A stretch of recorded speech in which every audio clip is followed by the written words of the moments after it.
నమస్తే శ్రీమాత్రే నమః శ్రీ గురుభ్యో నమః. మనకి ఖగోళ శాస్త్రంలో ప్రతి గ్రహము నిరంతరము చలిస్తూనే ఉంటాయి, వక్రగతిలోను సక్రగతిలోను. ఇలాగా ఈ గ్రహాల యొక్క స్థాన చలనాల వల్ల మనకి దేశానికి ద్వాదశ రాశుల వారికి అనగా మనుషులకు వారి వారి యొక్క ఫలితాలను అందిస్తూ ఉంటారు. అయితే ఇప్పుడు మనకి జూన్ నెలలో రెండు వస్తున్నాయి. ఒకటి శని తిరోగమన దిశలో స్వరాశికి వెళ్ళడము, ఇక రెండవది అంటే ఇప్పుడు ప్రస్తావించేది జూన్ నెలలో, రెండు మనకి జూన్ నెలలోనే జరుగుతున్నాయి. ఇప్పుడు మనకి గురుగ్రహము అస్తమించడం జరుగుతోంది. అయితే అతని వేగవంతమైన కదలికలు ఈ 12 రాశుల మీద దేశకాలమాన సామాజిక, రాజకీయ, ఆర్థిక, న్యాయపరమైన, వాతావరణపరమైన లేదా వ్యవసాయపరమైన పరిస్థితుల మీద ఎలాంటి ప్రభావాలు చూపిస్తున్నాయి, ఒక దేశం మీదే కాకుండా మేషాది ద్వాదశ రాశుల మీద ఎలాంటి ప్రభావాన్ని చూపిస్తున్నాయి అనే అంశంలో గురు అస్తమము మనకి జూన్ నెలలో ప్రారంభమవుతోంది. జూన్ నెలలో రెండు విశేషాలు జరుగుతున్నాయి. ఒకటి శని భగవానుడిది, ఇప్పుడు గురువుది.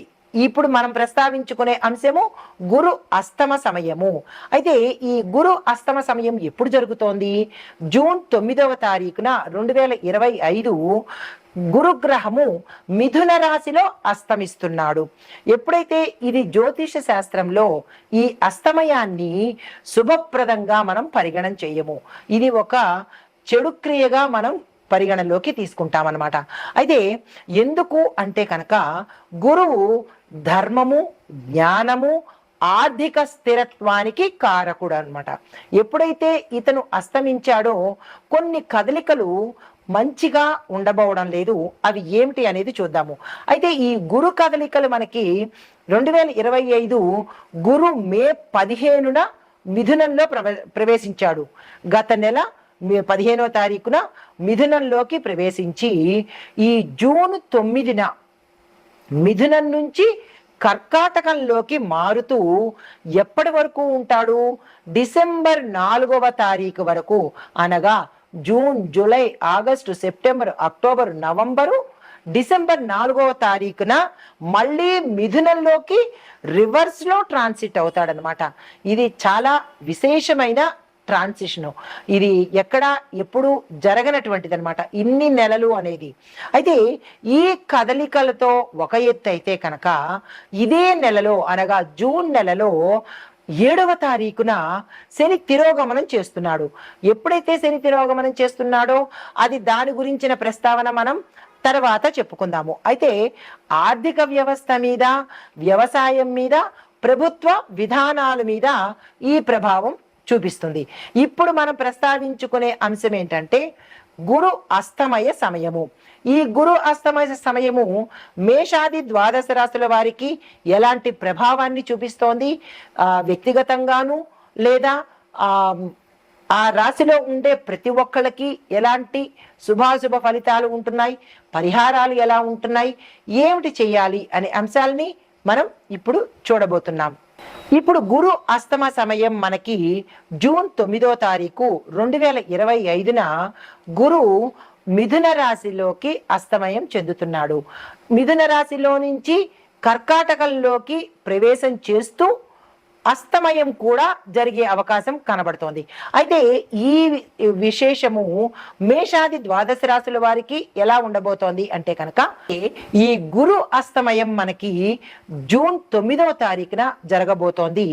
ఈ ఫలితాలు ఎలా ఉండబోతున్నాయి అంటే దేశ కాలమాన సామాజిక, రాజకీయ, ఆర్థిక, న్యాయ, వ్యవసాయ, వాతావరణ పరిస్థితుల మీద ఎలాంటి ప్రభావాన్ని చూపిస్తోంది.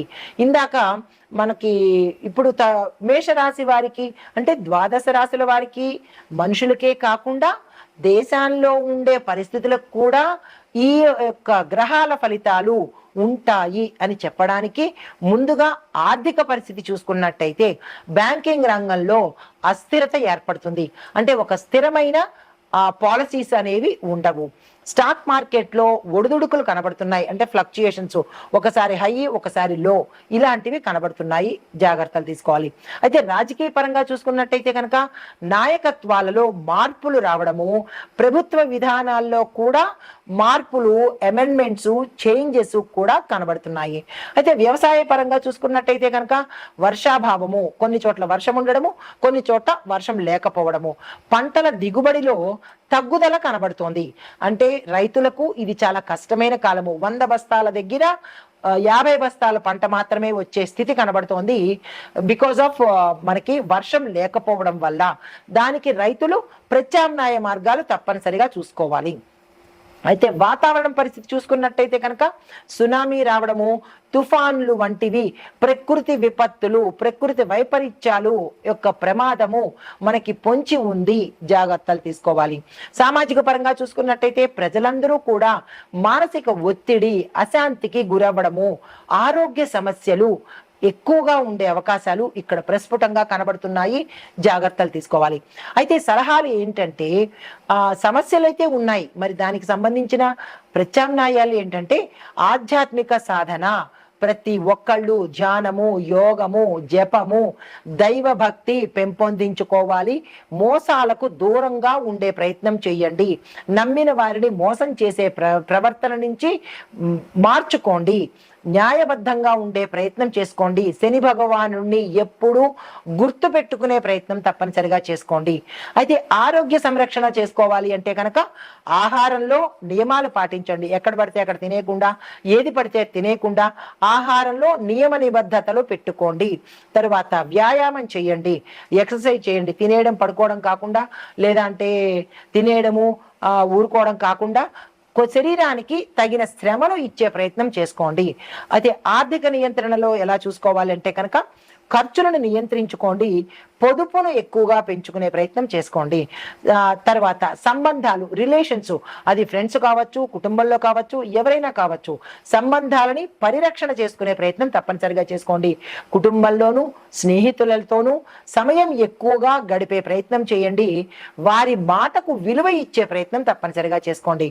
తర్వాత ప్రయాణాల దగ్గరికి వచ్చేటప్పటికీ ఒక ప్లానింగ్ అనేది పెట్టుకోండి. ముందుగా ప్లాన్ చేసుకోండి. ఈ సమయానికి వెళ్ళాలంటే ఇలా వెళ్ళాలి. దీంతో పాటు జాగ్రత్తలు కూడా తీసుకోండి. సపోజ్ మధ్యలో ఏదైనా ప్రమాదం జరిగితే ఏం చెయ్యాలి అనేది ప్లాన్ చేసుకోవడము, దానికి సంబంధించిన జాగ్రత్తలు తీసుకోవడము, ఇలా ప్రయాణాల పట్ల జాగ్రత్తలు కూడా తప్పనిసరిగా ప్లానింగు, జాగ్రత్తలు తీసుకోండి. ఇందాక చెప్పిన సమస్యలకు ఇప్పుడు పరిహారాలు, సలహాలు అన్నమాట ఇవి. వీటిని పాటించుకున్నట్టయితే ఈ సమయాన్ని, అంటే గురు అస్తమ సమయాన్ని మనము దీనికి సంబంధించిన పరిహారాలను పాటించుకున్నట్టయితే కొంత ఉపశమనం కలిగే అవకాశాలు ఎక్కువగా గోచరిస్తున్నాయి. ఇవన్నీ పాటించుకోండి. దైవధ్యానం పెంచుకోండి. పారదర్శకంగా ఉండండి. నమ్మిన వాళ్ళని మోసం చెయ్యడము అనే అలవాటు నుంచి మార్చుకునే ప్రయత్నం చేసుకోండి. నమ్మారు కదా అని మోసం చేసే ప్రయత్నాన్ని వదులుకొని శని భగవానుని ఎప్పుడూ గుర్తుపెట్టుకునే ప్రయత్నం చేసుకోండి. ఆయన ధర్మ పరిరక్షకుడు కాబట్టి, కర్మ ప్రదాత కాబట్టి, మీరు ఏ పని చేస్తారో అదే ఫలితాన్ని ఇస్తాడు. జాగ్రత్తగా మెలిగి అందరూ ఆ గ్రహాల యొక్క, అందున ప్రత్యేకంగా శని భగవానుడిని, గురుగ్రహం యొక్క అనుగ్రహం పొందాలని కోరుకుంటూ తదుపరి రాశి కర్కాటక రాశి. ఈ కర్కాటక రాశి యొక్క ప్రభావము, అంటే ఈ గురు యొక్క ప్రభావము కర్కాటక రాశి మీద ఎలాంటి పరిస్థితి చూపిస్తోంది అంటే ఆర్థిక లాభాలు విశేషంగా కనబడుతున్నాయి.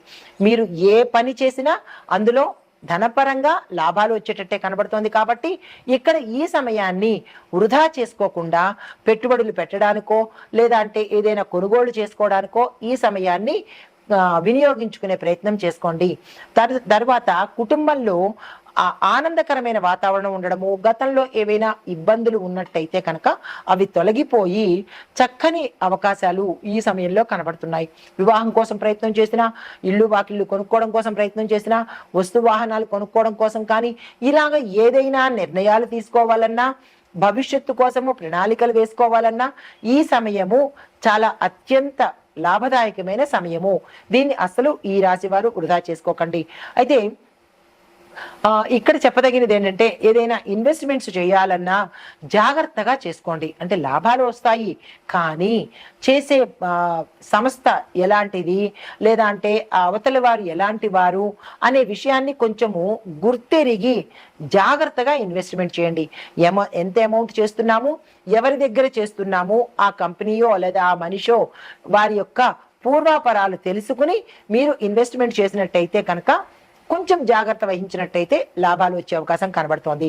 అయితే కుటుంబంతో ఎక్కువ సమయాన్ని గడిపే ప్రయత్నం చేయండి. వీలైనంత వరకు దాన ధర్మాలు కానీ క్షేత్ర దర్శనం కానీ చేసినట్టయితే శని భగవానుడు కూడా ఈ సమయంలోనే జూన్ 7వ తారీఖు శని తిరోగమనంలో ఉన్నాడు కాబట్టి, శని కర్మప్రదాత కాబట్టి గతంలో మీరు చేసిన తప్పిదాలు, ఏ రంగంలో ఉన్న వాళ్ళైనా సరే గతంలో చేసిన తప్పిదాలు ఇప్పుడు ఫలితానికి వస్తున్నాయి కాబట్టి చాలా చాలా జాగ్రత్తగా ఇక నుంచైనా సన్మార్గంలో వెళ్ళే పరిస్థితిని మీరు అలవాటు చేసుకునే ప్రయత్నం చేయండి.